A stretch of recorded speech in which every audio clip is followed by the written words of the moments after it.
What's up, everybody? Yeah, come on in. Got a cool one for y'all today.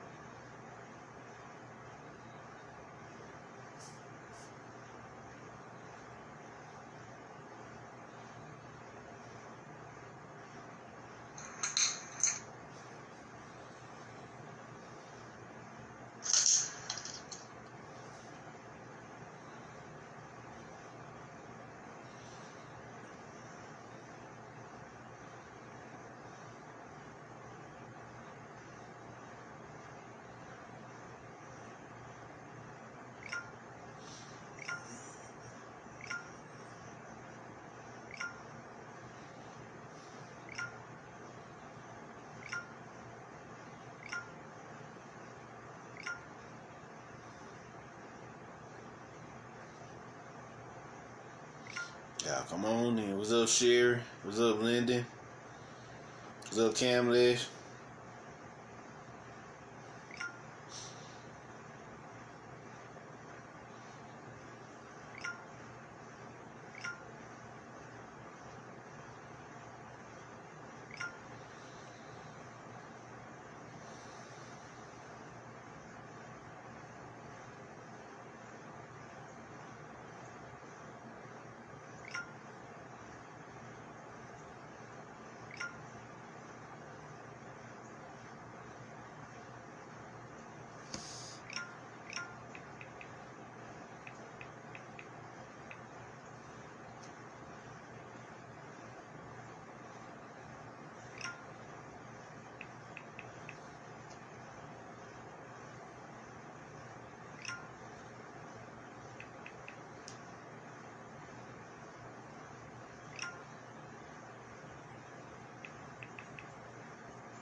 Yeah, come on in.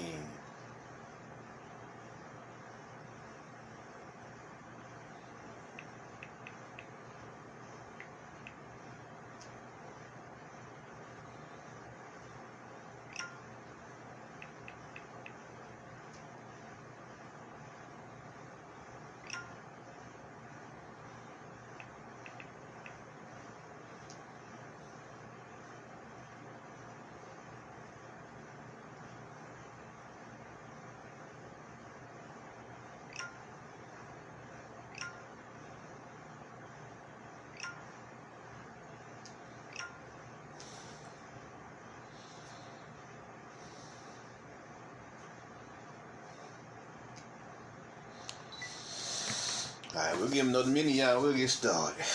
Little GG, what's up, Alexis? What's up, Ty? And everybody else who I missed. Y'all come on in.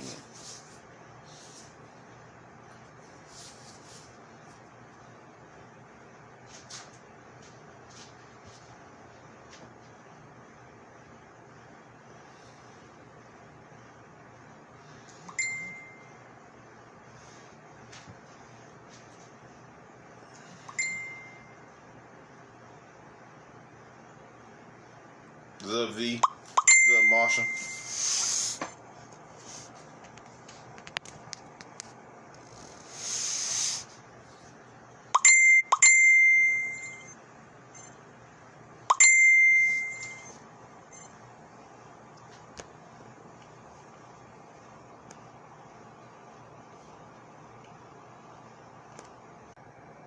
Sorry about that, y'all. I had to cut some things off. As soon as I do an election, they blow me up. Well, what's up, Jewel? Alright, how about we get started? Let's go ahead and get it in. How about we gonna get it in? Title of this lecture is Gnostic Truths Part 2. Part 2. Here we go again, back into our Gnosticism. See what I'm saying?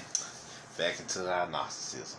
Now, start out with the basics, since it's been a little while since I did a Gnostic, like a holistic Gnostic check. I think the last one I did was about a month or two ago, with the Children of the Holy Grail. So, yeah, let's get into Let's get into it. How about let's get into it? What is Gnosticism? It is an esoteric system that believes in gnosis, which is knowledge of self. You see what I'm saying? Knowledge of self. So then they ask the question. What's up, Ken? What's up, Courtney? So then they ask the question. What is gnosis? Gnosis just means to be in the know. And what we mean by know, we talking about that inner knowing. You see what I'm saying? To be in the inner know. You see what I'm saying? The inner knowing. You see what I'm saying? The intuition. The intuitions of your soul. You see what I'm saying? The teachings of your soul. You know, letting your light shine forth. The glow. You feel me? That's what we talking about. So now, who is Sophia? You see what I'm saying? We got to ask that question now. Who is Sophia? Sophia is the personification of our soul's divine sparks. She is our set in ancient Egypt. And I'm going to show y'all some pictures of her. So now, so Sophia is the soul, is the personification of the soul itself. You see what I'm saying? Soul itself. And if you ever notice in any media, whenever the Sophian archetype gotta throw down and get down, they block her. Or if they let it happen, then they let her throw down, then that shit, something happened to her. Like, say for example, the Dark Crystal. The Dark Crystal Agatha was Sophia in that particular TV show. But when she threw down the TV show, she resurrected herself, did all type of cool shit in the show, reconnected with the Song of Thra, Song of Mother Earth and everything. Guess what? All of a sudden that season got canceled. There's another thing that happened in Star Wars. You know, Maz Kanata, the little orange oracle lady in them, elder lady in them, she was just show you the picture. She was the personification of Sophia. Once again, now word is that Maz Kanata was supposed to have a scene where she used the Force, but they blocked the scene. So they always blocking what Sophia does. They always taking it out. You see what I'm saying? They don't want you tapping into that Sophia energy, because she pops up just like all the other deities. And that's the one deity that they gonna block. Here go you, Sophia. I sit right here. Sophia to the left with the wings. I sit to the right. See what I'm saying? So you gotta turn it down a little bit. Take out that glow. There you go. There you go. So that's Sophia Aset. Sophia Aset. So now, with that being said, they trying to stop this soul. They trying to stop the soul train. You see what I'm saying? Trying to stop the soul train. We ain't gonna let them. We gonna keep it moving. So that's why anytime you see the Sophian archetypes in movies and TV shows and anime and stuff and cartoons throw down, or she's supposed to throw down and she gets blocked from doing it, best believe they know those energies that they dealing with. They know Maz Kanata was a Sophian energy. They know Agatha from the Dark Crystal was a Sophian energy. You see what I'm saying? So guess what they do?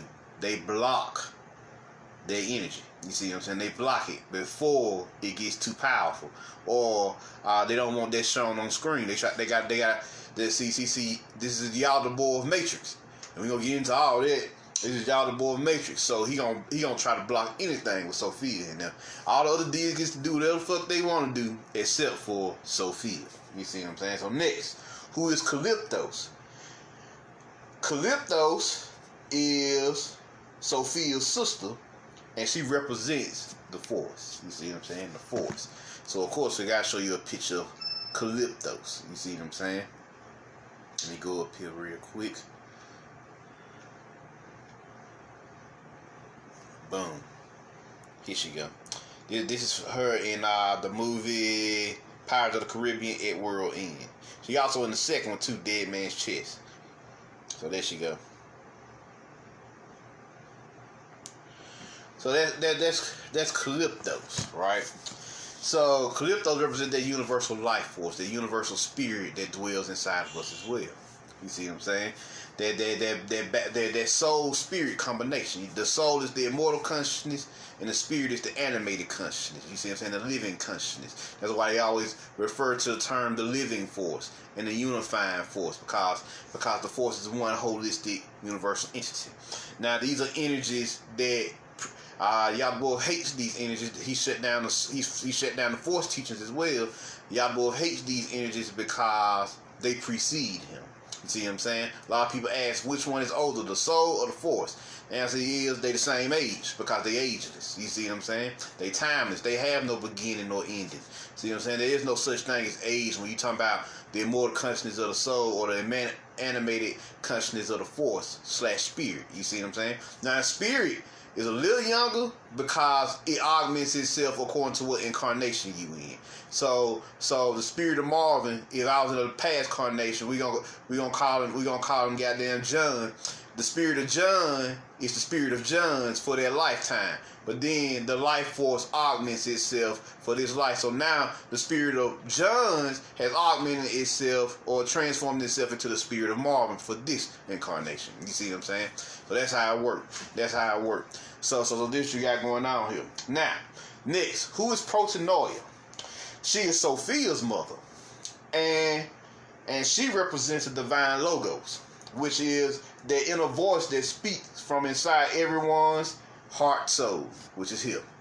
Their heart soul. She also represents your ability to use divine utterance from their heart soul.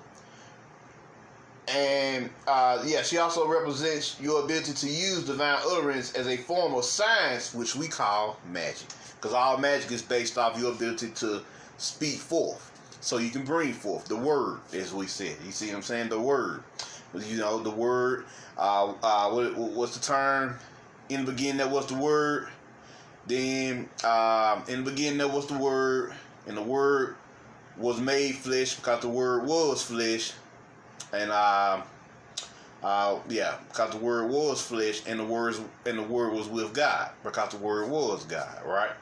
And so, because people failed to hear the word, then we was forced to teach by action. You see what I'm saying? I may a paraphrase there for a little bit, but what's up, Chris? What's up, Blake? Yeah, I'm going off the top of my head here. So we was forced to teach by action. People will fail to hear their inner voice inside of them, right? Their inner logos. You see what I'm saying? Their inner logos inside of them. So she is Het Heru in ancient Egypt, and she is considered. Yeah. Everybody call me. She is considered. She is Het Heru in ancient Egypt, and she is considered to be the mother nurturer of all the pleroma, which is the primordial realm, and creation. See what I'm saying? So, of course, a picture of Het Heru. Get down there to her.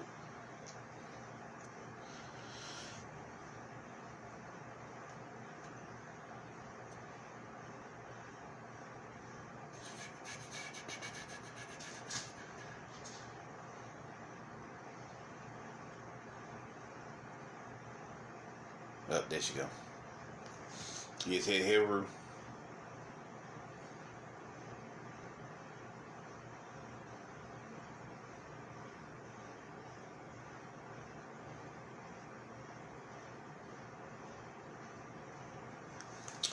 So, next.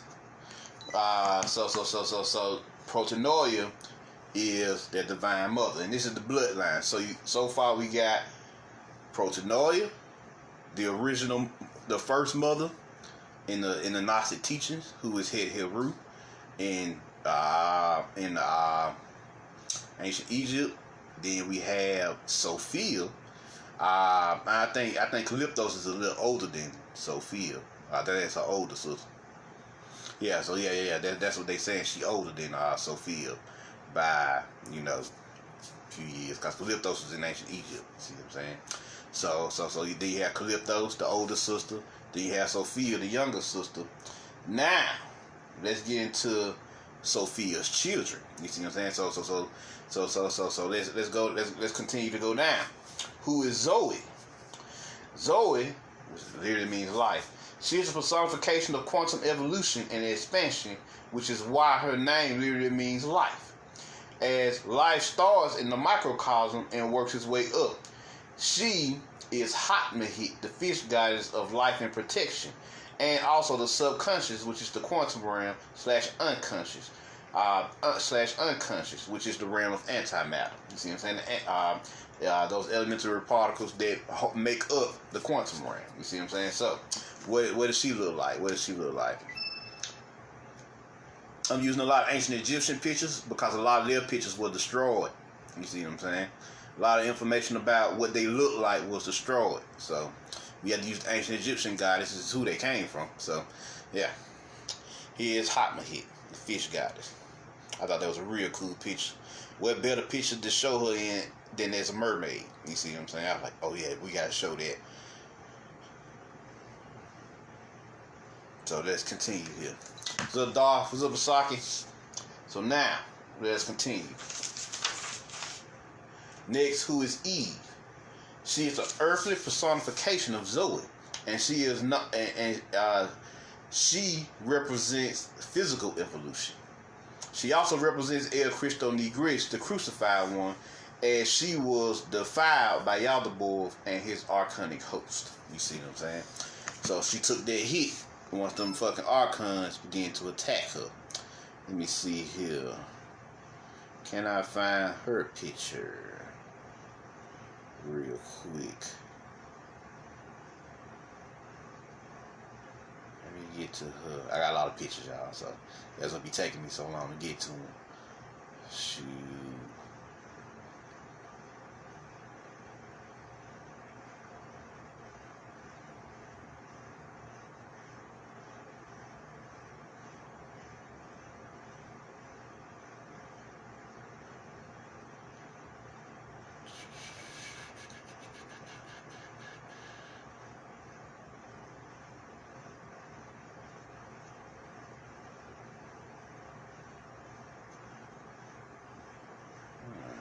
Knew I had a picture of her in here. I think I showed it before.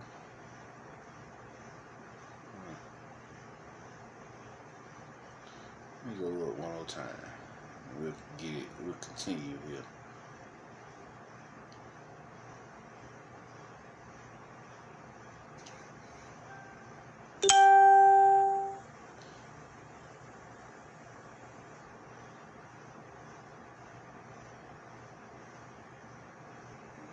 Let's see. Yeah, I just knew I had a picture. Maybe it's on my other phone.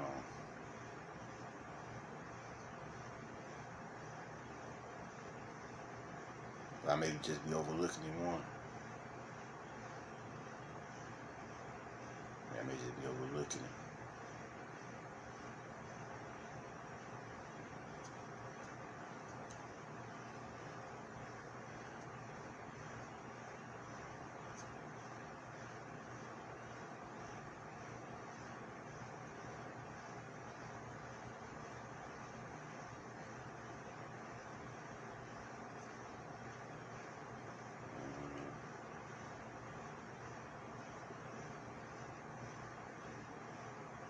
Oh, there we go. Damn, took a second, but here she is.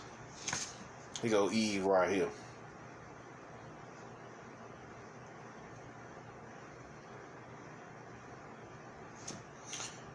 I would have got a picture by herself, but I don't think it'd be in color. And of course, there's Adam next to her, also known as Cadman and the K-Bop in Nuwabian teachings. So yeah. So there she go. So there's Eve, and you know she represents the crucified ones. You know, I know that's down here. El Cristo Negro and El Cristo Negres.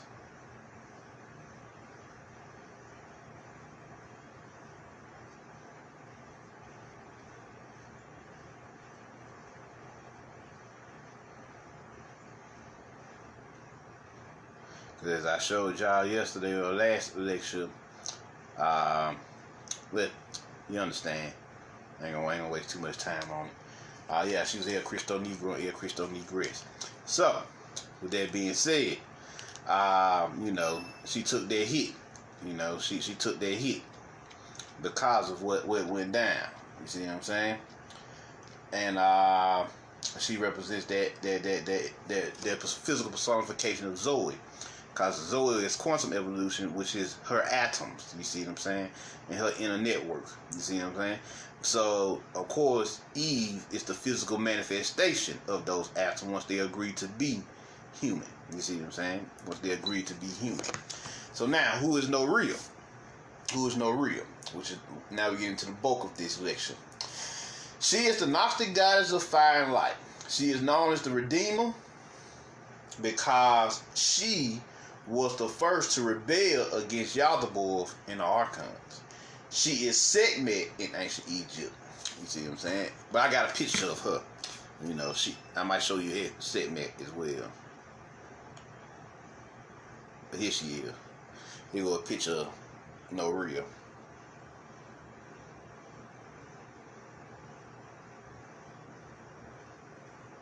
And she knocks the goddess of fire and light. Dope, right? So now, that's Norea, right?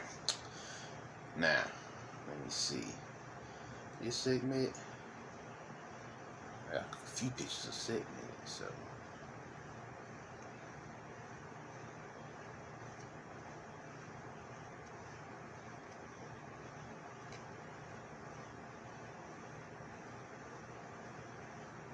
Yeah, I got a few pictures of segment laying around. Let me go down here.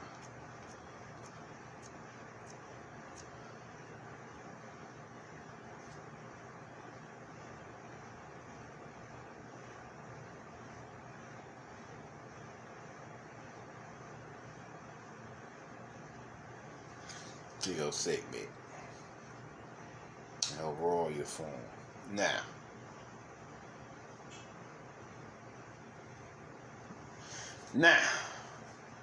let me tell you the story of Norea, since this lecture is about Sophia and Norea. I want to go off of them and say Norea became the Redeemer because she healed the distortion with the priesthood of our set, fallen in ancient Egypt, and redeemed, and by extension, the melanated indigenous matriarchy. You see what I'm saying? I'm going to put that on out there.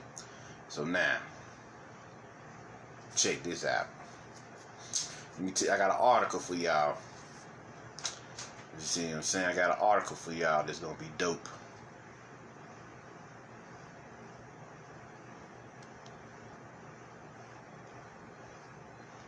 And this is about Norea, everything she did. It's called The Most Remarkable Female Figure of All Religions.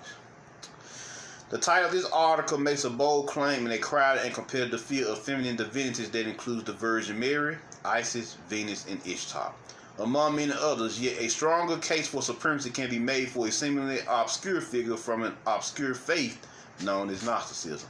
Her name is Norea, and she is possibly the most remarkable female figure in all religions. Damn, so they really let you know who she is. Her name is Norea, and she is possibly the most remarkable female figure in our religion. Norea's legend should be addressed first before making an argument for her peerless status among feminine deities. In truth, there is little written about Norea, as scholars have posited Norea was once revealed by a Gnostic sect known as the Sethians, before two events erased her prominence: the rise of Orthodox Christianity and the Sethians abandoning the Judeo-Christian matrix for pagan Neoplatonism. The former event likely forced the latter sometime during the 4th century. See what I'm saying? Norea's most prominent role occurs in the reality of the rulers, a text found in the Nag Hammadi library. Norea is depicted as the 4th child of Eve, so that makes her the great-granddaughter of Sophia. And the author claims he draws this information from Jewish tradition older than even the book of Genesis. Adam is not mentioned as the father, though indicating her birth as virginal in the sense of being assisted by the alien god of the Gnostics. Once again, that virgin birth. You see what I'm saying? That virgin birth. The alien god, we already know they talking about the pre-existing one, poor man's race, of the Gnostics. Only such occurs in their scriptures. Norea is portrayed as a holy spiritual entity, incorruptible by any evil force in the cosmos, and the one who conceives all future heroes of humanity. Most of all, Norea is seen as the one true savior, heralded as an assistance for many generations of mankind. Norea's one deed in the reality of the rulers occurs when the creator God, based on Old Testament Yahweh, decides to destroy civilization with the flood. Unlike the book of Genesis, pay attention to this part, unlike the book of Genesis, in this Gnostic account, the creator God wishes to punish humanity because it has become too good. Notice what I said.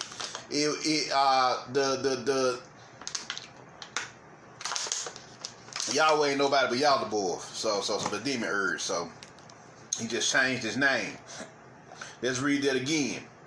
Unlike the book of Genesis, in this Gnostic account, the creator God, Yaldabaoth, the demiurge, wishes to punish humanity because it has become too good. You see what I'm saying? Too good. Norea attempts to board the ark to abort its voyage. When Noah refuses, she battles the fire on the ark and destroys it. Now, when Noah refuses, she breathes the fire on the ark and destroys it. You see what I'm saying? She's a powerful woman. You see, she's a powerful goddess. Sensing Norea's power and purity, the creator God, Yaldabaoth, and his angels, the archons, materialize an attempt to recruit her to their cause. She refuses, incurring their wrath, but is rescued by an astral entity named Elelith, which we suspect to be her higher self, a mighty avatar of the alien god. In a parallel dimension, while the planet perishes in the flood, Elelith explains to Norea the secret history of the universe, and her upcoming role is to champion for those seeking spiritual evolution. So she's supposed to be the champion goddess, but of course she was derailed because they destroyed all her most of her books. You see what I'm saying? The Christian church doing this inquisitions that happened across Europe. Most of those inquisitions, that what they don't tell you, those inquisitions was to kill off most of the Gnostics. You see what I'm saying? So there was nobody left to tell the story. So we lucky that something that survived, so we could tell the story. The narrative of the reality of the rulers is similar to the account of the church father Epiphanius. Although he claims that Norea destroyed the ark a total of 3 times, the other main difference is that Norea takes the role of Noah's assertive wife. You see what I'm saying? The Epiphanius mentions that the text he uses corresponds to the power and Deucalion, the husband and wife main character of the Greek version of the flood myth, an odd admission during a time when Christendom was attempting to adopt Judaism entirely as its foundation and renounce all paganism. Norea, being the wife of Noah, is supported in Mandaean lore, which calls the Noreita a Mandaean, which causes her Noreita, I think I'm saying it right, a Mandaean term for Norea.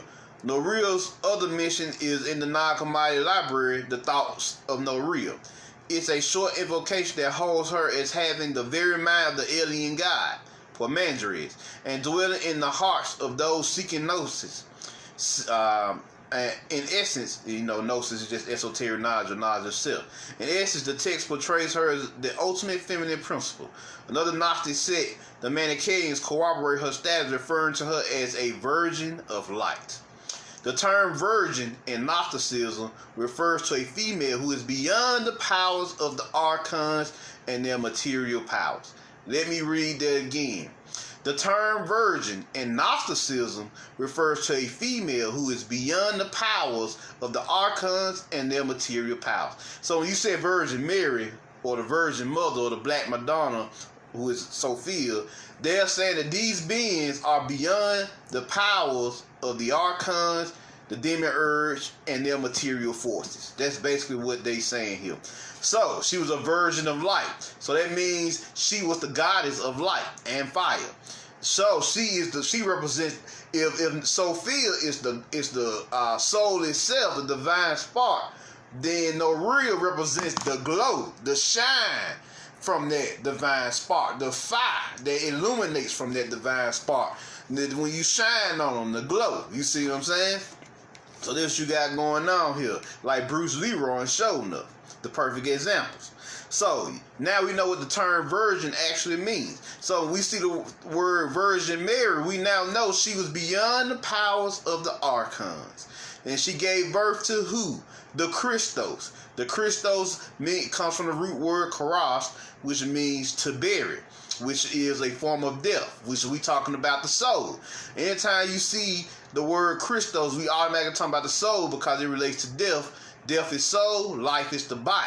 You see what I'm saying? According to the Gnostics. See what I'm saying? Death is the freedom of the soul, whereas life is you living in the body. You see what I'm saying? So death and rebirth.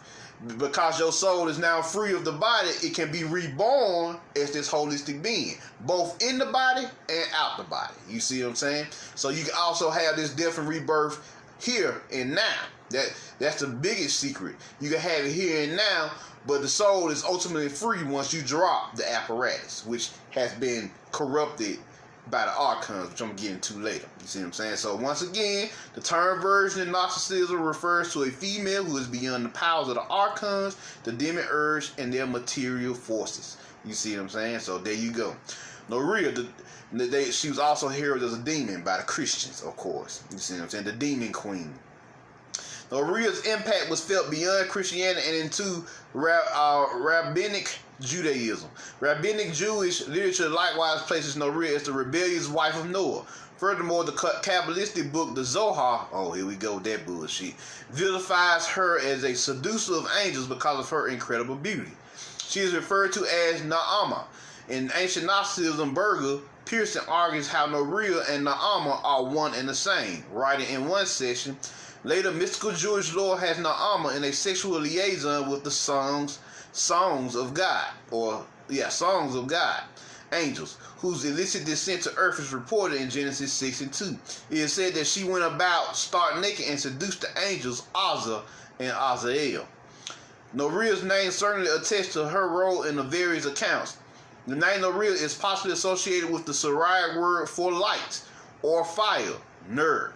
It also might be related to the Greek for beautiful, Norea. So ner, fire or light, and Norea means beautiful. So it means beautiful light or beautiful light and fire. You see what I'm saying? What's up, Akash? What's up, Mavro? What's up, Diamond?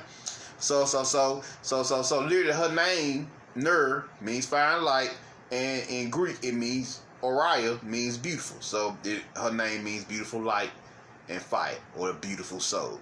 How about that? Beautiful soul. Norea, the doom of the archons. In the reality of the rulers, as well as other Gnostic texts, the demiurge and his angels sexually brutalized Eve, an avatar of Sophia, as part of their plan to keep her power trapped in the material world. Let me read that again. The demiurge and his angels, archons, sexually brutalized Eve, rape her, an avatar of Sophia, as part of their plan to keep her soul power trapped in the material world. With the help of Adam and Seth, Eve is able to overcome the cruel slavery of Yaldabaoth and the other archons. So they tell you what it is here. So this whole material program is you never fail from anything. That's what we've been telling y'all. You never fail. There's no sin against you. You didn't fall. This shit has been defective and distorted from the beginning, from the jump. You see what I'm saying? These niggas been fucking up. The moment they created this shit, it was because he was a blind guy and wasn't hip to the Pluralian teachings. The Yaldabaoth creation was defective because he didn't have all the sciences and refused to learn all the sciences. And what's worse, even boasted that he was the one and only God, which sinned against the pre-existing one and the immortals in heaven, which is the pleroma, the primordial realm. When he did this, he then fell from heaven, but they blame it on Lucifer, but it was him who fell from heaven, and he became the rebel blind god to the Pluralians. You see what I'm saying? Then he went on to create this vessel, and Sophia, she installed the divine spark inside of us so we can have a chance down here to fight for our freedom, our spiritual freedom and soul freedom. So when they did that, when this happened, guess what? He decided to rape Eve once she fully manifested, so that they can have her children. But that he sinned again because he created the body, so the body is made of him or an extension of him, so he raped himself. Incest. You see what I'm saying? So he created incestuous children. So this is what you got going on here. And these incestuous children would go on to be the slaves of this material world. You see what I'm saying? You see what I'm saying? The slaves of this material world or this material dimension. So this is what you got going on here. They just simply call it chaos, but the ancient Egyptians called it a mental. You see what I'm saying? So we're going to go, they call this material world, this quarantine dimension, a mental. You see what I'm saying? So, and the real realms are known as the pleroma, and this material quarantine realm is known as a mental. So, if y'all just need a name for this realm. So here we go. But it is no real. That it's a turning point in the battle of Gnostic versus ignorance. You see what I'm saying? So this Jedi teachings here. But because Gnostics were later day Jedi. You see what I'm saying? Jedi order. You know, matter of fact, the Gnostic teachers come directly out the priesthood of Jed-Tet. Because that's why the Greeks, those false Greeks, the fake Greeks, not the real Greeks, they killed them off. The fake Greeks, they took the teachings and demonized the priesthood of Jed-Tet, calling them the cult of Mendes. Said they was around here raping goats when they didn't even worship goats, y'all. It was the ram-headed god Bane Jed-Tet and Hotmahit. That was the main deities there. So that alone let us know they fucked up. You see what I'm saying? Because they weren't even working with goat energy. They was working with ram energy. So these niggas don't even know how to lie properly. so let's continue here. And so those Gnostics left the priesthood of Jed-Tet and came to Europe when ancient Egypt started to be invaded heavily and began to fall more and more. So they came to Europe and they continued these teachings and produced this esoteric signs of redemption and resurrection from the dead of this material universe. You see what I'm saying? The deaths of this material universe. So that's what you got going on here. So, but it is no real, there's a turning point in the battle of Gnostic versus ignorance. In her book, The Rape of Eve, Celine Lilly explains the role and importance of Norea in the divine plan of Sophia. Norea is the virgin, the self-possessed one, who, inheriting the experiences and insights of her mother, cannot be defiled and possessed by the rulers. Norea is the one who wields the same fiery breath as life in the letters teachings tell. A fiery breath that for life binds Yaldabaoth. So she had the power to bind Yaldabaoth. See what I'm saying? For Norea, this breath is an affirmation of her own life in the face of Noah's refusal. It is the same fiery breath that caused the rulers to desire her. But it is Norea who in many ways binds the ruler in their own world, as she embodies the hard-won knowledge of her mother and refuses to play a role in the ruler's ongoing cycle of violence. Norea binds the rulers as she names and exposes them for who they are. Norea binds them as she says no to their violence, as she says no to her own violation and enslavement. See what I'm saying? So they tell you what it is: spiritual violation and enslavement. Sovereignty is not what y'all think it is. Sovereignty ain't got shit to do with a sheet of paper. Sovereignty is when you go within yourself and lay claim to you as a sovereign, soulful being. You see what I'm saying? That's what true sovereignty is. So you know, I need them to get this right with this morals to get this right. Now, true sovereignty is within you. Know, you can use the papers or whatever, but first you need to tell them the sovereignty of their souls and the sovereignty of their inner workings. Then, if you want to, you know, go a step further with the physical paperwork, the physical law, you know, to have that manifestation on the physical plane, cool. But first, teach them the sovereignty of themselves. You see what I'm saying? The sovereignty of their soul. And the only way you can obtain true sovereignty is if you go within you and lay claim to you as a true soulful being in your own universe. If you don't lay claim to you as a true sovereign being in your own universe, then someone else will do it for you. See what I'm saying? That's the scarecrow effect. The scarecrow ain't got nothing to do with the physical body. The scarecrow is somebody else saying that they own you because you have yet to say you own yourself as a soul, as a true and living soulful being. So let's continue here. It is Norea who stops the rulers as she faced with the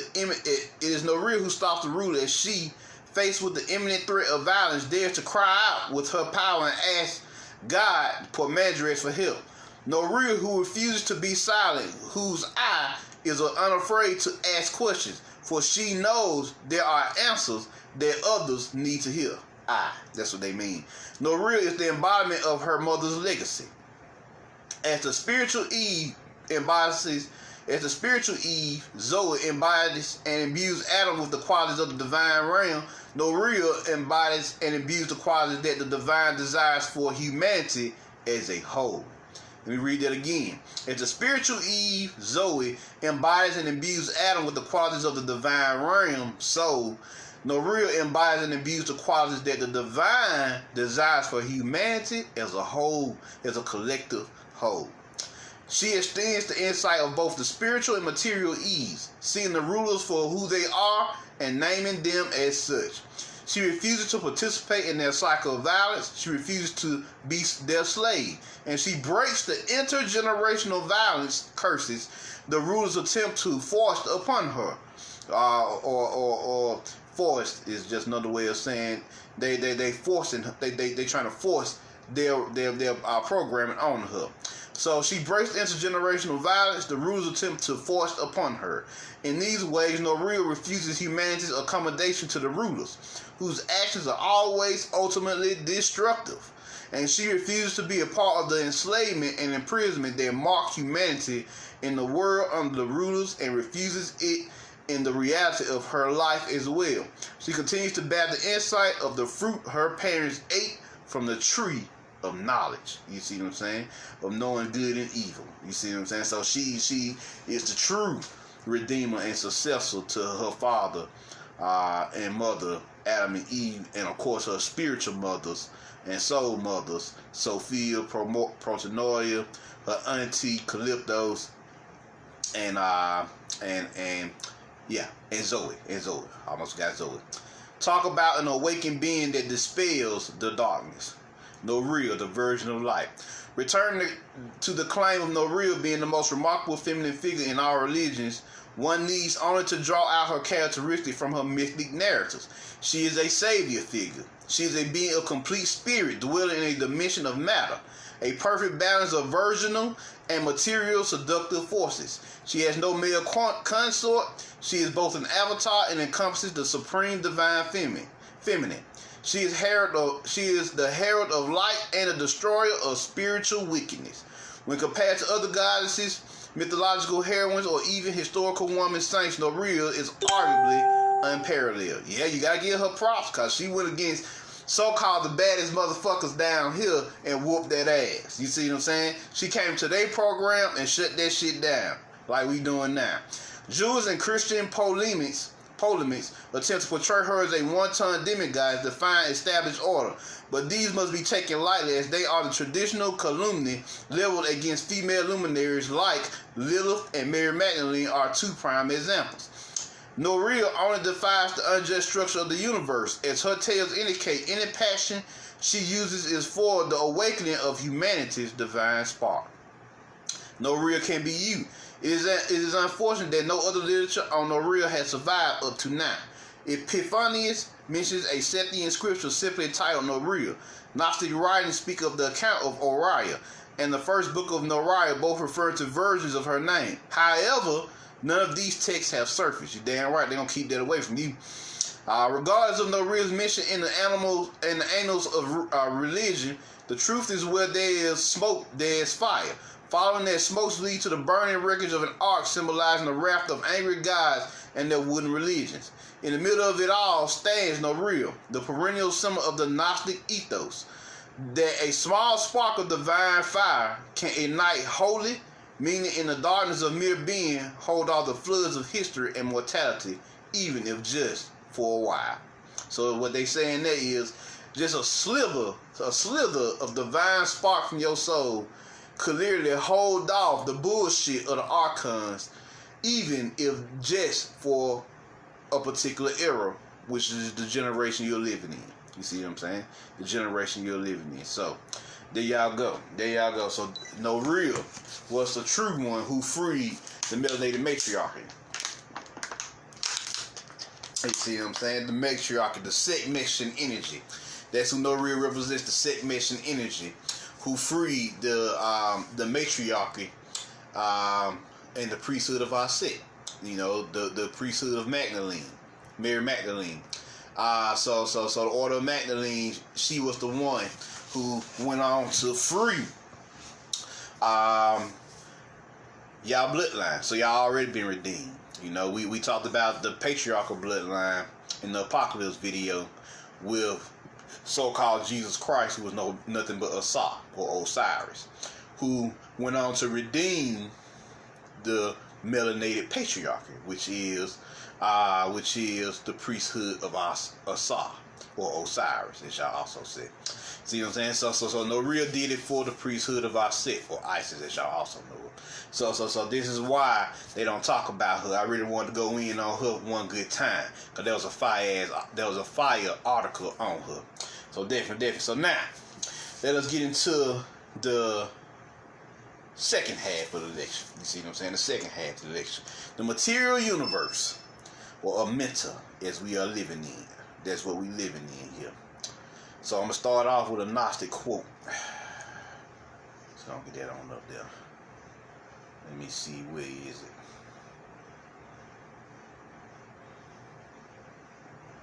So check this out. When discussing the material universe, the Gnostics has this to say. In other words, the universe itself and the mind behind it, y'all boys' mind, is insane.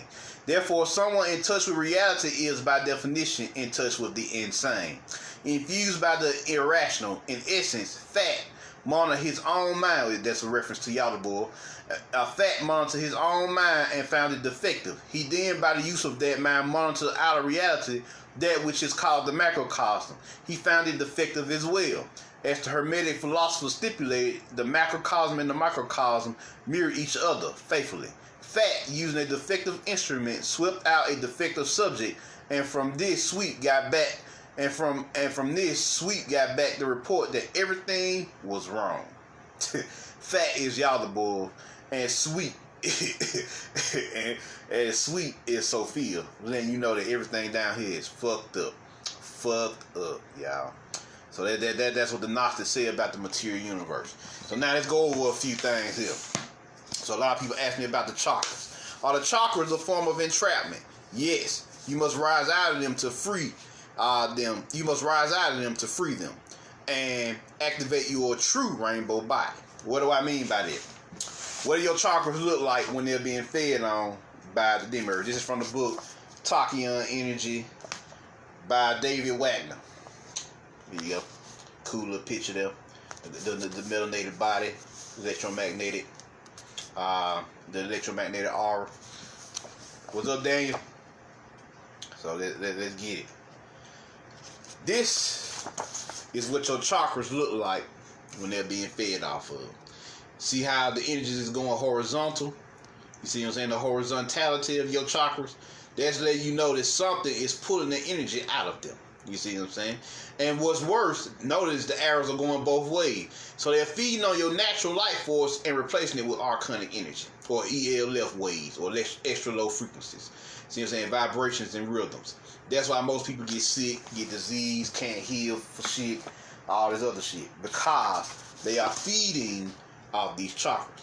So Mark, what does the chakras look like when they're healthy? When you're in your true rainbow body? That's a damn good question. Let's go find out. Let's go find out what they're supposed to look like when they're healthy. Hold on here. When you out your chakras. Here we go. This is what the chakra system's supposed to look like. Notice they don't look like orbs anymore. P gang here. They don't look like orbs anymore. They look like planes or levels. Let me get a better picture here. They look like levels now. Check that out. See that? And now you see your electromagnetic field, which is your outer soul. Your electromagnetic auric field is your outer soul. Your soul is its own divine spark, and the electromagnetic field is the physical representation of your divine spark. And once your soul starts to fill up this electromagnetic field here, it becomes full of light. You see what I'm saying? It becomes full of light, and you achieve the glow, like Bruce Leroy and like Sho'nuff, right? So they look like planes or levels of existence. You see what I'm saying? That's what the rainbow body is supposed to look like. See what I'm saying? And notice they become vortexes and begin to funnel what? Electromagnetic energy to electromagnetic energy through your body. And it creates this force field around you when your electromagnetic field is healthy. And that's why you are able to be protected when you awaken, because you start to open these chakras inside of you, and these chakras stop being little circles and they start being levels or planes. You see what I'm saying? It looks like this. This is the third eye when it's a circle, but when it's awakened, it becomes a level. It starts to look like this.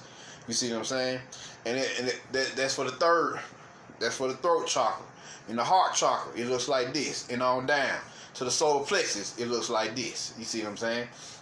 And all the way down to your sacral and your root. You see what I'm saying?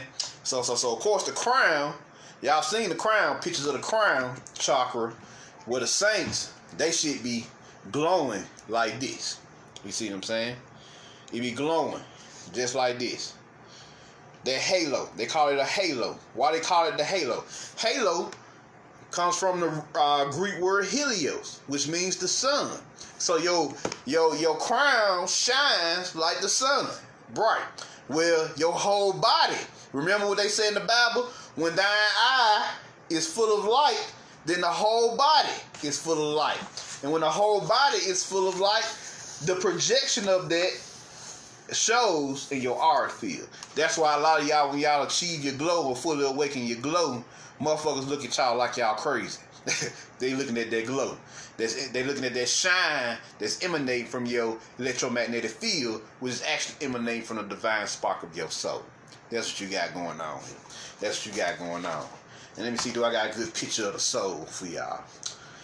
No, put that on record. Put that on record here. Let's see here.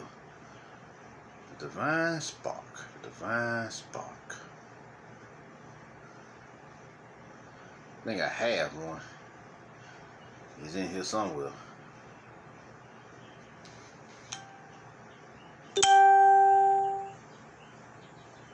Divine spark. This is what you look like to them. Well, let me lessen that brightness for a second. That's how bright it is. I have to take my brightness off so y'all can see it. This is what you look like to the average person when you are awoken. Oh, let me put it back on.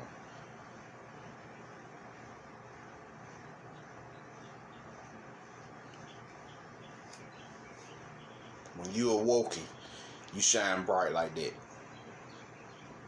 See what I'm saying? You shine bright. Your light body, or your soul body, or the etheric body, whatever name they want to call it. This is what you look like to the rest of the world when you shine, when you glow. Just let your soul glow, right? Just let it shine through.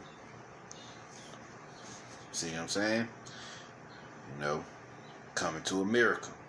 Just let your soul glow. Just let it shine through. Just let your soul glow. Just let it shine. Those were the exact words.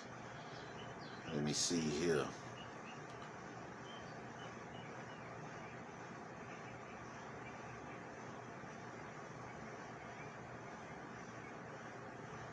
Thought I had a picture of it laying around. Maybe I do, maybe I don't, but y'all get the point. I maybe just overlooked it.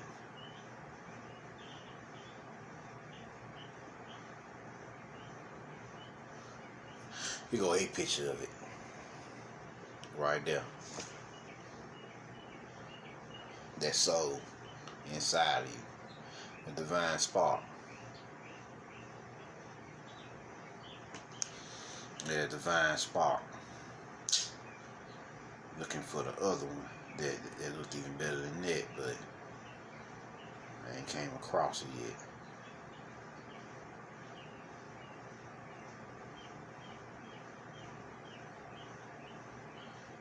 That's what happens when you got a stack of pictures, a catalog. You gotta look through everything slowly. But if I don't find it, y'all now know what it looks like. At least y'all have an idea. So let us continue. Let us continue.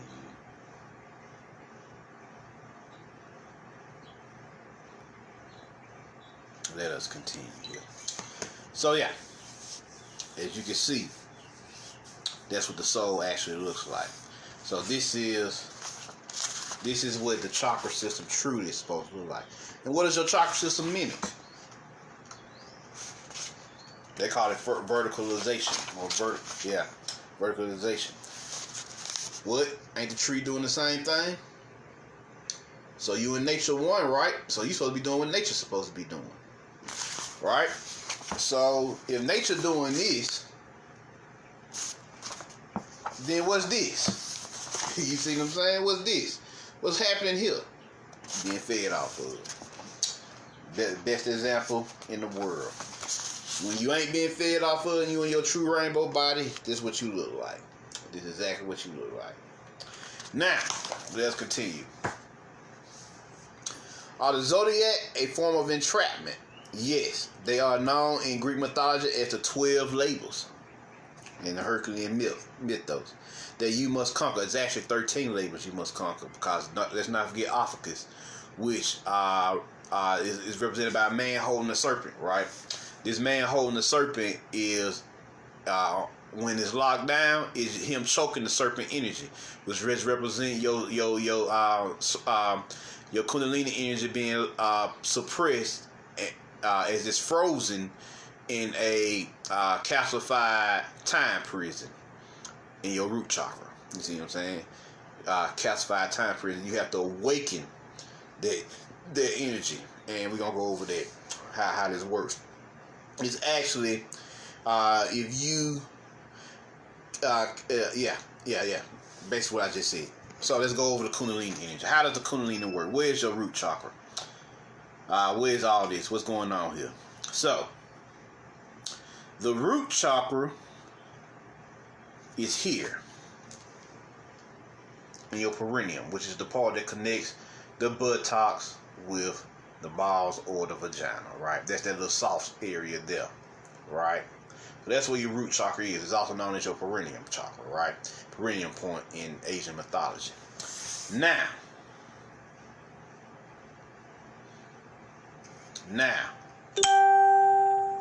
the Kundalini energy travels up the spine, or the what they call it, conception vessel, or Dumai vessel in Asian teachings, and it rises up your head, and it comes here to your third eye. You see what I'm saying? Comes here to your third eye, and then it rises up. It comes here to your third eye, and at the same time it awakens what's going on here in your crown. I'm gonna show y'all a more detailed version of that. Let's see here. Kundalini energy increases neurological coherence and turns the brain to a superconductor. A condensate is a substance whose molecules have a great order and coherence than normal. In a Bose-Einstein condensate, the molecules have a high degree of order and overlap so that the condensate behaves like a unit. Superconductors and laser beams are examples of Bose-Einstein condensates. In inorganic matter, if the human brain have a sufficient supply of high-grade energy, the neurons will line up in the most orderly and considered and condensed way we know. Notice the neurons will line up in the most orderly and condensed way we know. The Bose-Einstein condensate, this is also called neurological coherence, which is the opposite of cognitive dissonance. You see what I'm saying? The disruption of your mental state. Where neurological coherence is the balanced mental state. You see what I'm saying? When the Kundalini has awakened, the brain will turn into a superconductor, and attention will be like a laser beam. And it looks like this. Hold on, let me get y'all a picture here. It looks like that. Now notice how that Kundalini energy rise up through here. Boom. Damn. Here we go. When the Kundalini energy rise up through here, it shoots out of your third eye and crown chakra. You see what I'm saying? And crown chakra. Boom. This is probably one of the best pictures. I couldn't find a big picture of it, but here we gotta go roll what we got, right? Boom. So it shoots out of your third eye, electroluminescence, and it shoots out of your crown chakra, electroluminescence. You see what I'm saying? And where we see this for Ptah, shoots out a beam of light from his third eye. This is what we talking about here. So, symptoms and signs of Kundalini awakening. Hearing of sounds inside the head, which are hearing of sounds inside the head, like tones, music, hissing, roaring, etc. Seeing of light inside the head, or seeing the environment as illuminated, visual, or so-called visual hallucinations, which is actually just visual effects, not visual hallucinations. I don't like the word hallucination because it makes you think you're tripping, right? But it's actually visual effects that's happening via your mind's eye. The feeling of unusual heat or cold in the body or the skin. Sensations of tickling, vibrating, itching, crawling, pleasant or unpleasant within the body or the skin, and spontaneous involuntary movements or positions of the bodies known as kriyas. And so here you go. This is what thine mind looks like when that Kundalini rise up into the head. You see what I'm saying? Look how light. Look at them rays of light that's shooting off your head, creating that halo. You see what I'm saying? This is what we talking about here. This is what we talking about. So I really wanted to go over the Kundalini energy because a lot of people been asking me how does it work. That's how it works. Once you arouse it, and there's a technique where you can like press that perineum area, that root chakra area. You can kind of like use your middle finger and just tap it or massage it, and it will arouse the Kundalini energy. And the Kundalini energy feels like a golden heat in your root chakra, and then it begins to rise up. You can actually track it moving from that root chakra up your spine, up into your mind. You see what I'm saying? Up into your mind. Let me see here. I have a picture of Ptah shooting that golden ray out of his mind's eye. Let me see here. Oh, there it is. This is when they show you this here. This is what they talking about. Electroluminescence. That light. See what I'm saying? Let me get a closer picture. Okay, let's get a close up here. Boom. And notice he holding the Jed pillar, the Ankh, and the Wa scepter. The Jed pillar represents your spine, the Ankh represents your soul body, and the Wa scepter represents your melanin body, that holy black vessel. You see what I'm saying? Well, the propio-melanocortin signaling system inside your body fully activates. So this is what you got going on here. So that's the Kundalini process. If y'all ever wanted to know how it works, that's how Kundalini awakening actually works. If y'all ever wanted to know, because once it hits the pineal gland, ooh, that's too bright. Hold on here. Once it hit that pineal gland, which is up in here, up in this area here. Once it hits that pineal gland illuminates. That N1 point, that black medicine, that melanin medicine, illuminates all throughout your brain. You see what I'm saying? All throughout your brain, causing it to get its shit together. You see what I'm saying? Reprogramming it and reordering it to how it's supposed to work. And of course, some pictures of Kundalini. I like that one. That one was fire. Yes, it does feel like a serpent rising up your spine in a whirling motion. That's actually true. That's actually true. I've actually had a Kundalini awakening. So I know exactly what it feels like. I like this picture as well. This one was also fire. And later on, you can even have a full body Kundalini awakening where you get into the dragon teachings, the dragon queen down there, and it's wrapped around your earth star chakra below your feet. And once you start to tap into that, it'll rise up through both your feet that Kundalini force will rise up through both your feet chakras, and it'll just upload through your whole body until it reach your crown, and you will feel that energy, and you'll feel that fiery aura, like in this scene here. See what I'm saying? Like in this scene here. That Kundalini fire, baby. And sometimes Kundalini fire can be so hot it's cold. That's why it references the cold. It ain't cold energy like frost or snow. No, it's just cold fire. Liquid nitrogen flowing through your veins. That's what it really is. So, you know, cold fire is liquid nitrogen. So there you go. There you go. So now we covered the chakras, we covered the zodiac, we covered Kundalini. What about numerology? Is numerology a form of entrapment? Yes, because it is the numerical codes that are specifically designed and programmed for this material matrix. But study these systems, use them, but don't fall in love with them. You see what I'm saying? To track what's going on down here in this material universe, but don't fall in love with them. Use them as guidelines, you know, to help you navigate through this material program.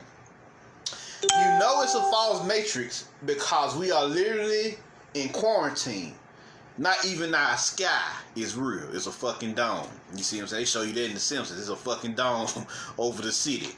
So not even your sky is real. You see what I'm saying? So now, let's see here. Is the deities a form of entrapment? And the answer is they can be if you worship them. Notice I said they can be if you worship them. They are mental aspects of you. For you must free those mental aspects from the constraints of Yaldabaoth and his archons by aligning them with your soul, divine spark. So your soul's supposed to be the motherfucking ring leader, the head master. You see what I'm saying? The head master, the grand master. And the deities, the aspects, the different aspects of you, like Oshun, Love, Shango, Storm, Ogun, War, is supposed to be in formation with your soul's desires, wishes, wisdom, intuitions, and will. You see what I'm saying? So there you go. That's how it's supposed to work. What do archons feed off of? They feed off your emotions, your life force, and your electromagnetic aura field, which is your outer soul. We discussed that. What do the archons do to cause these feeds? Oh, that's a good one. What do they do to cause these feeds? They create different scenarios through instigations. They create different scenarios where they instigate attacks on you so they can feed off you. You see what I'm saying? Let me read that again. They create different scenarios through the process of instigation so that they are designed to attack you so that they can feed off you. Somebody, you having a good day, somebody busting your house angry, and they take that anger out on you. Now you getting angry, so now they feeding off both of y'all. They instigated that. You drop something on your toe. That shit hurt like hell, but before that you was having a great day. Instigation. You see what I'm saying? You know, just little weirdo shit that looks like a series of unfortunate events, but it's actually the archons instigate scenarios to attack you so that they can feed off your emotions, your life force, and your aura field. They can't touch the divine spark unless you allow them to touch the divine spark, which is when we gonna get into, can you sell your soul? Yes, you can sell your soul. But how does that work? You sell your soul when you do things on this earthly plane that goes against your soul's wishes, will, and wisdom. That's how it works. Like a lot of celebrities had that feeling. They were empaths like ourselves, but they went against the wishes of their souls to deal with that bullshit that they was in, and they could have easily gotten out. But I don't think you can get out. Because once you out, once you in, you in. It's like the mafia up there. So once you in, you in. So they try to get out, they get capped around here, or they disappear. They come up missing. You see what I'm saying? That's what I think what happened with Tupac. He tried to get out, and they capped him. You see what I'm saying? Perfect example. And various others. I'm sorry, Rihanna's still walking around this motherfucker. For real. That you know that the cycles are changing. She got out when this shit started changing. She got the fuck on. Since then, she said she ain't going back to that shit now. I don't blame her. So, just a few examples here. So what's going on here is they are attacking hard with these instigations right now, with these series of unfortunate events. That's what they manifest as. Like just weirdo shit like you making a turn, a big ass trash dumpster truck just pop out of nowhere and almost hit you. You got them in the stove and somebody walking with some perfume or shit and they just all of a sudden randomly trip and the shit almost hits you.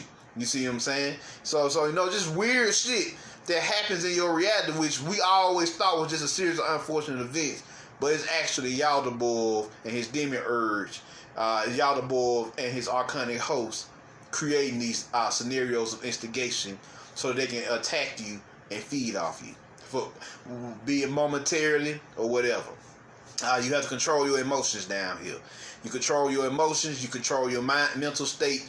Then even if they try to feed off you, you can clear up their mind with breathing techniques and meditation. That's why meditation is the ultimate weapon against them, because you can meditate anywhere, in any moment, at any time, and you can purify your mind and body, heart, and body of those ELF frequencies or those archonic forces. You see what I'm saying? ELF just stand for extra low frequencies, vibrations, and rhythms and tones. So you can purify yourself of that. And allow that soul glow. If it get too heavy, allow that soul glow to shine on that shit, and it'll banish those archonic frequencies out of you, because they can't fuck with the light of the soul. See what I'm saying? Some archons learn how to feed off your shine, but we found out that they only feeding off the outer soul. They're not feeding off the inner soul. The inner soul is a whole other entity, primordial entity that they can't fuck with. You see what I'm saying? We're gonna get into that a little later. So yeah, we're going to get in there a little later. So let's see here. Has the body been compromised? Yes, because the archons made this physical vessel, which is why we are getting new bodies once we shift over. And we're going to talk about that. We're going to talk about how they did this. Let's see, page 212. 212. This is the Nag Hammadi scriptures, by the way. That's what I'm reading from. Nag Hammadi scriptures by Marvin Miller. So let's get it. Page 212. The creation of humankind. Before Adam of light made his return, the authorities saw him in chaos. They laughed at the chief creator because he lied when he said, "I am God. No one exists before me." Like I just said earlier. When they came to the chief creator, they said, "Is this being not the God who ruined our work?" So they mad. "Is this being not the God who ruined our work?" He answered and said, "Yes.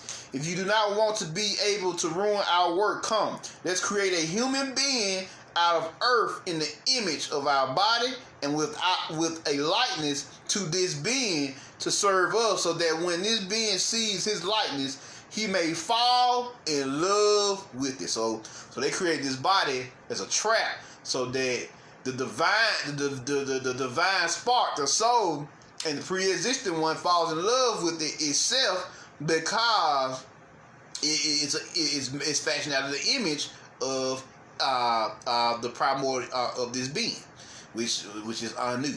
Actually, you see what I'm saying? Because in their Kabbalistic teachings, Ain is the motherfucker who is An or Anu. Let me show y'all the picture. We talked about this in our Apocalypse video. He Anu, and this the guy that they seen. You see what I'm saying? This the guy that they seen. When they start talking shit, when y'all the boys start talking shit, they like, "Who is this Christos? Who is this Christ nigga? Who is this motherfucker they talking about?" Show yourself, you know. Let him pull up on me. And he pulled up on his ass. He pulled up on that nigga. It was Anu who pulled up on his ass. You see what I'm saying? It was Anu who pulled up on him. And y'all was like, you are real. Oh, I'm fucking up. I'm fucking up bad. So, but instead of him repenting, he decided to rebel against this. So, this is what we talking about here. Let's create a human being out of earth in the image of our body and with a likeness to this being, to serve us, so that when this being sees his likeness, he may fall in love with it. Then he will no longer ruin our work, and we shall make the children of the light our slaves for this entire age, aka the Piscean age. Damn. Did they not say it out loud? Did they not say it out loud? Now, let's see here. The authorities received knowledge that they needed to create humanity. Sophia Zoe, who is with Sabol, anticipated them. She laughed at their decision because they are blind gods, and they created humanity in ignorance and against their own interests. They did not know what they were doing. So she anticipated this. She created her own human being first, so that he might tell the mortal bodies of the authorities how to despise them and how to escape them. So she created her own version of them first, and then she created the blueprint, and then they created it. But see, where it got fucked up is when they defiled Eve. That's when the story gets distorted. So let's continue here. So that's why you have a divinity inside of you. So this is where it gets real. She anticipated them. She created her own being first, so that he might tell the mortal bodies of the authorities how to despise them, how to escape them. The birth of the instructive happened like this. When Sophia let a drop of light fall, the soul, it landed on the water, and at once there appeared an androgynous human being. So they telling you an androgynous vessel. Sophia first made the drop into the form of a female body, and then she took the body and gave it a shape like the mother who had appeared. She finished it in 12 months, which is where you get the birth of the 9 months. You see what I'm saying? It's actually the idea of pregnancy happens 3 months before the pregnancy actually happens. They slashed off. They only talk about the physical process, which is the 9 months. But the blueprint, the idea, the concept of the physical body is created 3 months prior. You see what I'm saying? So making it a 12-month cycle. So they don't tell y'all that, ladies. An androgynous human being was born, whom the Greeks call hermaphrodite. So that's where the Greeks got the name from. The Hebrews called the child's mother Eve of life, which means the female instructor of life. And the child born to her is Lord. Later, the authorities called the child the beast, so that it might lead their mortal bodies astray. Now y'all see where the term beast come from. The meaning of the beast is the instructor, for it turned out to be the wisest of all creatures. So they telling you what it is. Now, let's see here. The rulers of the world mold Adam. Then the chief creator voiced his opinion about humankind to those who were with him. Then each of them ejaculated his semen to the middle of the navel of the earth. That's either the I think it's like Antarctica, anywhere, the Antarctica or the South Pole. I'm not really sure, but I think the navel of the earth is the South Pole, if I'm not mistaken, or Antarctica. One of the two. So now, I think it's Antarctica, because they say in Antarctica there's a river of blood, which is the menstrual energy, right? And so this river of blood is actually what they ejaculated into. Peep gang too. So now, since then, the archons have formed humanity with a body resembling their own body, but the likeness of humankind reflects the human being who appeared to them. Anu, or Ain, however you like to say it. The mortal body came into being part by part from each of the rulers, and the leader of the rulers created the brain and the marrow. So they telling you right there how they doing it. Afterward, the person appeared like the one before him. He became a person with soul, and he was called Adam, or the living Adam, which means father, after the name of the one who was before him. After Adam was made, the chief creator abandoned him as a lifeless vessel, since Adam was formed like an aborted fetus with no spirit. When the chief ruler recalled the word of pistis, faith, he was afraid that the true human might enter his mortal body and rule over it. So he left his mortal body 40 days without soul, and he withdrew and left him. On the 40th day, Sophia Zoe blew her breath into Adam, her life force, in whom there was no soul. He began to crawl on the ground, but he could not stand up. When the 7 rulers came and saw him, they were greatly troubled. They approached him and grabbed him, and the chief ruler said to the breath within him, talking to the spirit within him, "Who are you? Where have you come from?" He answered and said, "I have come through the power of the human to destroy your work." So they tell you that us humans are literally here to destroy the demiurge. They peeping game. When they heard this, they glorified him, because he gave them rest from their fear and concern. They called that day the day of rest, because they rested themselves from their trouble. Now you see where all this Garden of Eden teaching coming from, right? You know, it's a corruption of the true story, which is known as the origin of the world story. And y'all can just Google this, you know, if you want to read the story for yourself, or buy the book, you know, that's your choice. Then let's see. Eve gives Adam life. After the day of rest, Sophia sent her daughter Zoe, called Eve, as an instructor to raise Adam, in whom there was no soul, so that the children he would engender might be vessels of light. When Eve saw her male partner on the ground, she felt sorry for him and said, Adam, live. Get up from the ground. At once her word became an accomplished deed. When Adam got up, at once he opened his eyes, and he saw her and said, you will be called the mother of the living, because you have given me life. And then they go on to talking about how the powers raped earthly Eve. Now this is where they compromise the body, and they compromise the body. These two little segments here, and that's how we have that energy inside of us on this level. It was a corruption. It was a corrupted plot against you. You didn't fall from anything. Check this out. The powers raped earthly Eve. The authorities were told that their mortal body was alive and had gotten up, and they were greatly troubled. They sent 7 archangels, or 7 archons, or head archons, to see what had happened.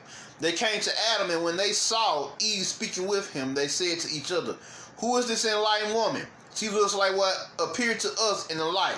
Come, let's seize her and ejaculate our semen into her, so that she may be unclean and unable to ascend to her light, and her children will serve us. But let's not tell Adam, because he is not one of us. Instead, let's put him to sleep and suggest to him hypnotism and mesmerism in his sleep that Eve came from his rib. So for all my Hebrew Israelites out there, this is where that rib shit come from. Instead, let's put him to sleep and suggest to him in his sleep that Eve came from his rib, so that the woman may serve and he may rule over her, even though she gave him life. You see what I'm saying? Even though she gave him life in the Gnostic teachings. So for all my Hebrew Israelites out there, throw that real shit out the window. Go get you some Gnosticism, my niggas and niggas. Go get you some Gnosticism and see what the fuck really going on. If you really want to know what's going on, there's no better signs out there than the Gnostics who tell what the fuck really going on around here. How you feel, how you end up in this situation, why it's like this, and what's really happening around here. You see what I'm saying? You just really want to understand. Because the other teachers tell you what you need to do to get the fuck up out of here. They don't tell you why you need to get the fuck up out of here. The Gnostics tell you why, who did it, where it all came from, what happened, how it happened, and so on and so forth. They give you the fucking game on why this shit's so fucked up. And it's true. We all know we quarantine, right? The COVID shit just a physical manifestation. Just to remind you that you some quarantine motherfuckers. You see what I'm saying? And you in our prison right now. That's all COVID represents. 19 equals what? 10. 1. So now you understand that you are prisoners of the one demiurge. COVID. You see what I'm saying? COVID. But we all know the coronavirus is just simply the corona mass ejections from the sun, the solar forces, beyond the dome. You see what I'm saying? Beyond this dome. And the solar force within Mother Earth's soul. You see the core of the Earth, which is her soul. So, cause as above, so below. So the core, the corona mass ejection ain't just happening from the sun out there. It's happening from Mother Earth's soul. And another secret, it's not just happening from Mother Earth's soul and the sun of the universe. It's actually happening from your soul, your personal soul. You see what I'm saying? The personal Christos, the personal spark inside of you, also creating this heat on the planet. You see what I'm saying? Also creating this heat. So this is what we talking about here, y'all. This is what we talking about. So let me go and finish up here. Since Eve was a heavenly power, she laughed at what they had in mind. She blinded their eyes and secretly left something that resembled her with Adam. So she left a phantom, a doppelganger of herself and Adam. You see what I'm saying? Of herself with Adam. She entered the tree of knowledge and stayed there. The rulers chased her, and she revealed to them that she had entered the tree and had become a tree. The blind powers fell into great fear and ran away. Later, when they recovered their sight, they came to Adam. They saw a female like that woman with him, and they were troubled and thought this was the true Eve. They acted rashly. Notice what they said. They acted rashly. They came to her, seized her, and ejaculated their semen upon her. The powers acted wickedly. They defiled her in ways natural and obscene. First, they defiled the seal of her voice, which had said to them, "What is this before you?" In this way, they meant also to defile those who said that they were born at the end of the age, through the word, through the true human. The authorities and their angels erred. They did not know they defiled their own body in likeness in all these ways. So there they go. So they defiled themselves. Incest. That's the birth of incest, if y'all know. You see what I'm saying? That's the birth of incest. Yeah, I ain't answering that. They don't know I'm here. No cars outside. So they just need to get the fuck on. So we just gonna ignore them. Ain't nobody call me, let me know they was coming. So we good. Eve bears the children of the power. So this is where the corruption continues. She first became pregnant with Abel from the first ruler, and then she gave birth to her other children from the seven authorities and their angels. All this happened in accordance with the chief creator's forethought, so that the first mother might bear within herself every seed, everyone mixed and joined with the fate of the world and its configurations and justice. Let me read that again. All this happened in accordance with the chief creator's, y'all the boys, forethought, so that the first mother might bear within herself every seed, everyone mixed and joined with the fate of the world. So you fuse with the fate of this dimension and its configurations, its astrological frequencies, and justice, its physical laws. It's the physical laws of this dimension. That's why you know you can fly, because your soul tells you can fly. But if you don't train to fly with this body, if you jump off that cliff, the law of gravity is gonna fucking drop your ass down that cliff and you die. Yep. There you go. So now, let's see here. The first atom of light is spiritual. Okay, here we go. A plan for Eve emerged, that the model bodies of the authorities might contain the light. Keep getting this way the soul come in. A plan for Eve emerged, that the model bodies of the authorities might contain the light. Then the light would condemn the authorities through their own model bodies. So the divine spark is judge, jury, executioners of what the fuck these demiurgic beings are doing. Then the light will condemn the authorities through their own model bodies. The first atom of light is spiritual and appeared on the first day. The second atom is psychical, mental, and appeared on the sixth day, called Aphrodite, which is love. You see what I'm saying? Love. So they're talking about their heart intelligence. You see what I'm saying? The third atom is earthly, physical, a person of law, morality, who appeared on the eighth day, called Sunday, which is Shamash day. So you're talking about the solar physical you. You see what I'm saying? Called Sunday, after the poor day of rest. The offspring of earthly Adam multiply and fill the earth, and they acquire all the technical skills psychical Adam had, but they all were in ignorance. So there y'all go. Now you understand why you fucked up down here. Then they go on to tell you, they talk about Kundalini Shakti, who is also called the beast in this book, who tells them to eat from the tree of knowledge of good and evil, which is the knowledge of self, and they eat it, and then they become awakened and enlightened to who they truly are. You see what I'm saying? That's when Eve talks to the serpent. The serpent is Kundalini Shakti, by the way. See what I'm saying? The serpent is Kundalini Shakti, and she tells them to eat from the tree of knowledge of good and evil, which is knowledge of self, the gnosis, and they awaken to what the fuck is really going on around them. And they see these beings, and they see the archons and the demiurge, and they come to find out that they are monstrous. There y'all go. So we're done with that part. Let's continue here. Now, the final part of this lecture. I received a message, a channeling from the Gnostic Council. Oh, they still exist. They ain't went nowhere. Now, let's talk about this. The message opens up from this. The message from the Gnostic Council.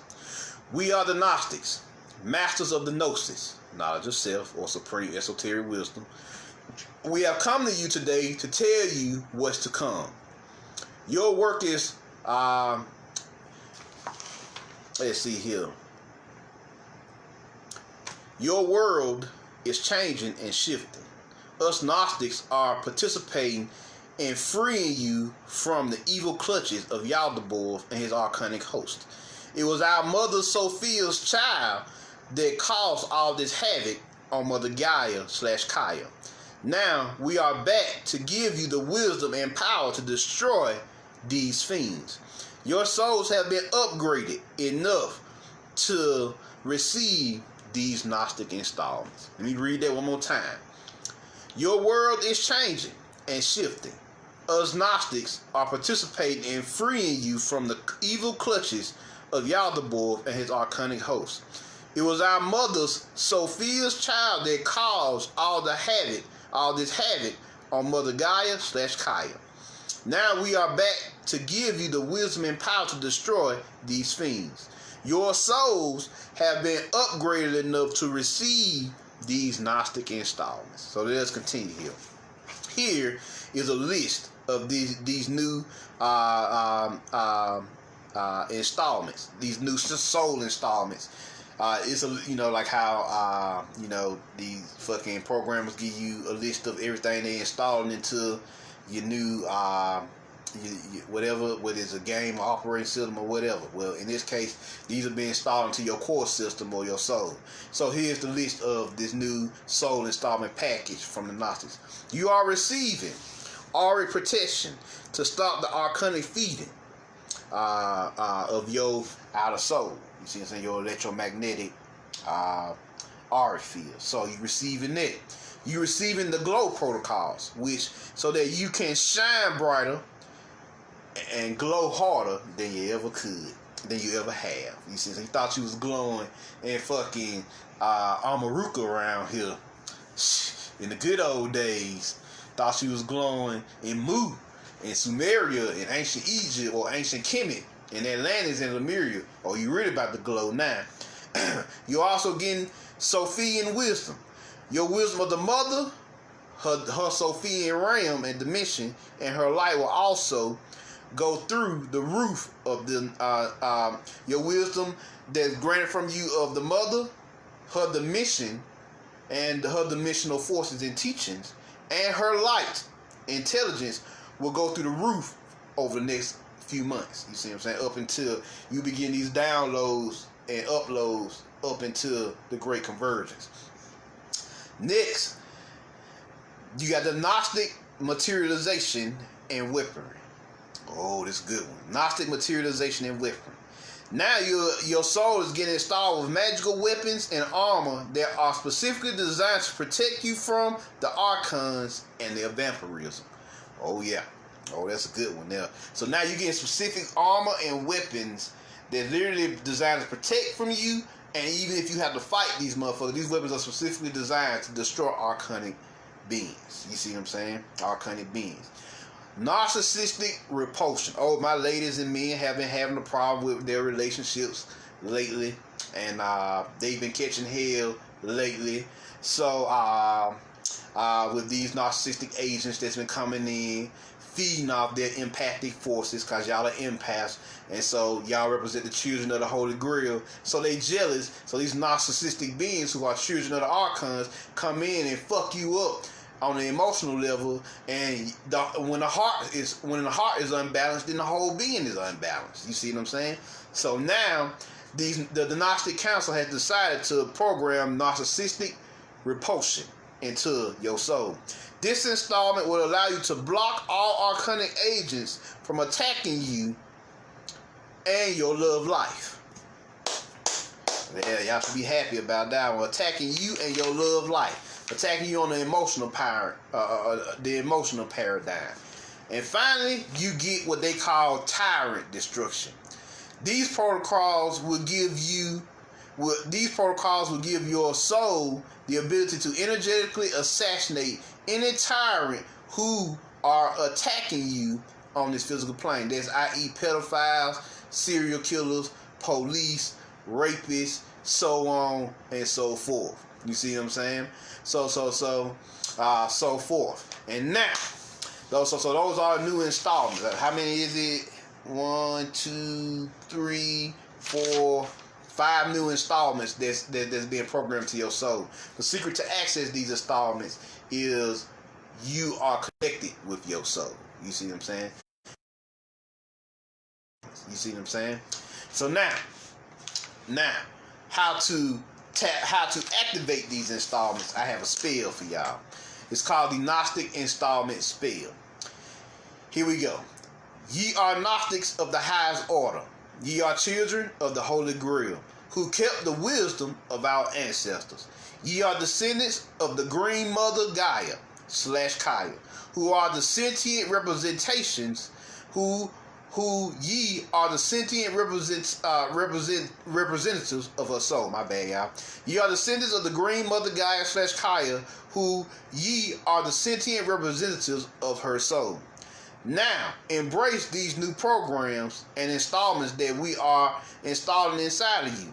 Come, let us touch you with our dark crystal scepters as we bestow these boons / gifts upon you. So, the Gnostics were the ones who created the dark crystal movies that he was channeling from the Gnostic dimension.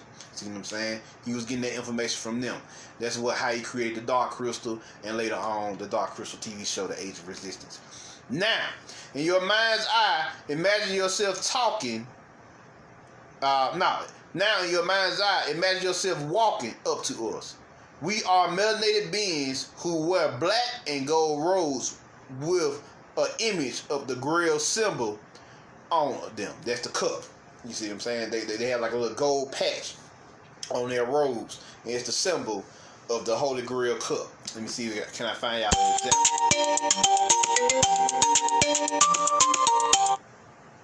Don't know them. Let me see, can I find out an example real quick? Holy Grail cup.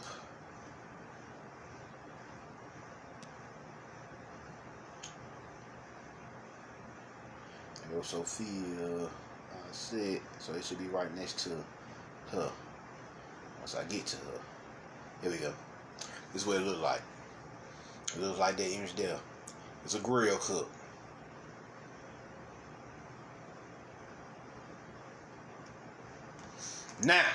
Now your mind's eye, imagine yourself walking up to us. We are melanated beings who wear black and gold robes with the Grail symbol on them.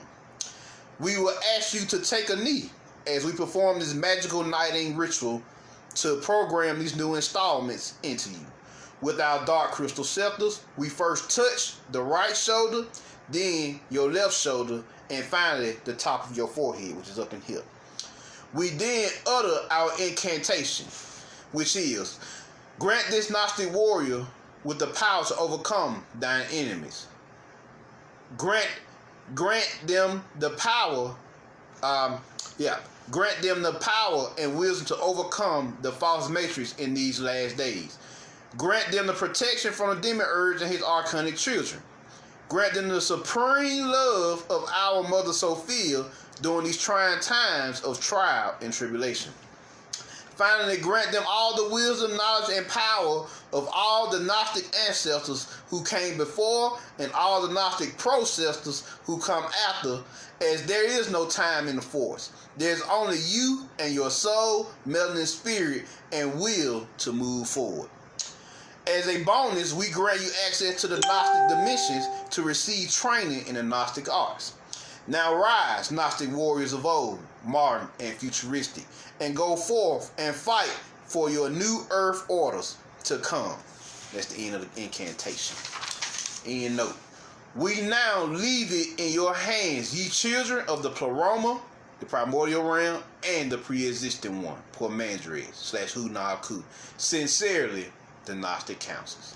So there y'all go. That pretty much wraps it up. Yep. If y'all want me to read it again, the incantation. We then utter our incantation.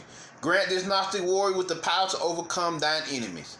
Grant them the power and wisdom to overcome this false matrix in these last days.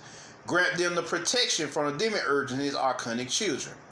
Grant them the supreme love of our mother Sophia during these trying times of trial and tribulation. Finally, grant them all the wisdom, knowledge, and power of all the Gnostic ancestors who came before and all the Gnostic processors who come after, as there is no time in the Force. There's only you and your soul, melanin, spirit, and will to move forward. As a bonus, we grant you access to the Gnostic dimensions to receive training in the Gnostic arts. Now rise, Gnostic warriors of old, modern, futuristic, and go forth and fight for your new earth orders to come. The incantation. We now leave it in your hands, ye children of the Pleroma and the pre-existent one. Sincerely, the Gnostic Council. Just to read it one more time for y'all. So there y'all go. That pretty much wraps up Gnostic Truths Part 2. So there it is. There it is. You heard it from the Gnostics themselves. They not dead. None of them are dead. The ancient Cometians, none of them. Sumerians, the ancient Moorians, none of them dead. They all live inside of you, through you, in their own dimensional realms that they created before this shit went to hell. On their own planets and planes of existence. There are many planets of Atlanteans. There are many planets of Lemurians. There are many planets of Gnostics. There are many planets of Cometians and Sumerians and Moorians. Hell, you can go on and on. The merged empire expands like 10 to 12 systems. Hell. So you can go on and on. And on and on and on and on with your ancient ancestors. Oh, let's not forget the Asian immortals. Goddamn, the UHA and all of them. You see what I'm saying? And the samurai. You think the samurai still ain't around? Them ancient samurai and Magi? Oh yeah, they still here. The Magi are the intergalactic magical police force. They upgraded. Shit, they in ships chilling. You see what I'm saying? And they down here helping with this situation as well. So all your peoples are back to help you navigate this hell as we prepare for our shift, the great convergence that comes on December 21st, 2012. As Brother Wisdom said, our earthly time and our celestial time has fused into one. So it is now not the December 21st cycle, it is December 21st, 2012 as is, /2020. Clear sight, baby. Clear sight. Everybody has agreed that it's going down on that day, both cosmically, earthly, and internally. So there you go. There you go.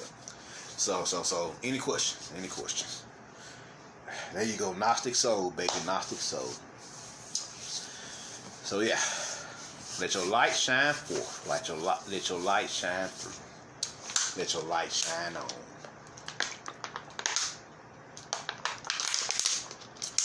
Alexis, have I been seeing the giants in the sky? No, not lately. I haven't seen them. But hey, if you seeing giants, that's what's up. Cause the sky starting to crack up. The dome starting to crack up little by little. It'll be in shadow or getting ready to shadow by December 21st. So yeah. In El Judge, in today's spiritual order, we have metaphysical priests, scientific saints, and spiritual disciples. True. Yes, but I just saw the movie called The Immortal Wars, researchers about our powers. Right. So they telling you who it is. It's Immortal Combat around here. Liu Kang, Jax around this bitch. Sindel, Jade. There you go, Diamond. Let your soul glow. Just let it shine through. Anna, so Marvin Jones, you said there's two types of Kundalini awakening. The one that's partial body and the second that's whole body. You called that one the dragon one, right? I've experienced both. I just, let's see.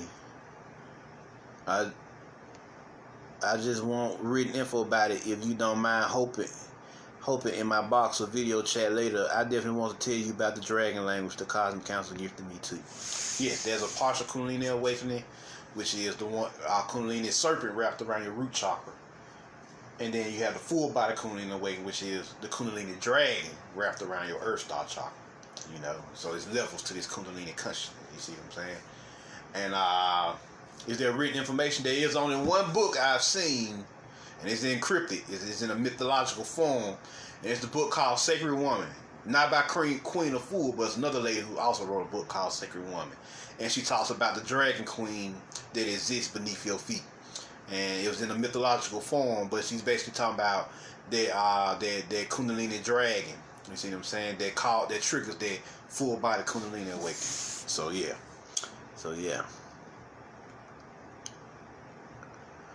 There you go, Todd. The Royal Imperial Moorish Empire around here. Let's see here. Marvin, who is the Amen God that Mental is talking about? Well, there's a deity known as Amen and Amen Tet. You see what I'm saying? They two of them.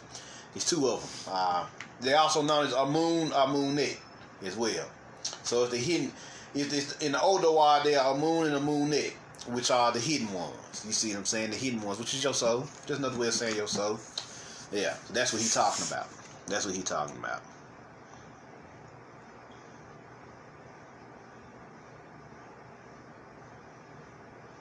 Love, brother, my phone literally shut off the second you started the incantation of the spell.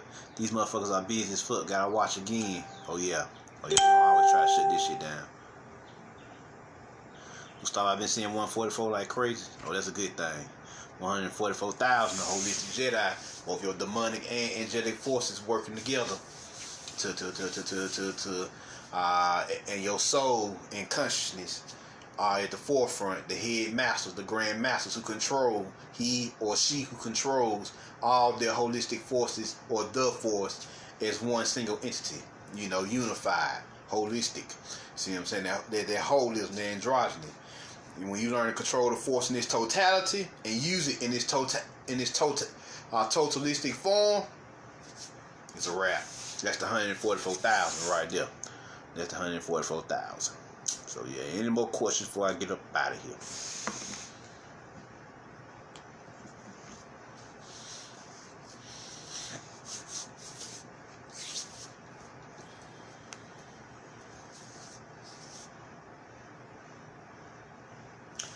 Charlotte, why do I keep seeing the number 27 over 10 times a day?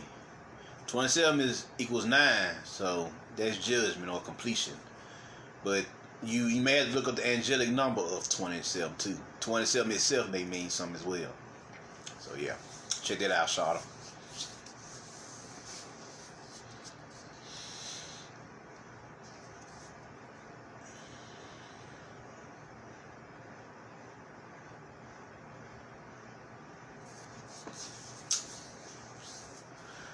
Well, if y'all don't have no more questions, Marvin Jones, y'all put the word out, share this with your friends, let them know what it is, let them know what's going on in this filthy ass reality we in. If y'all want to check out my other lectures, hit me up at the Midnight Order. And if y'all want to donate, y'all can hit my Cashapp up at mcjnetwork, and I'm out. Peace.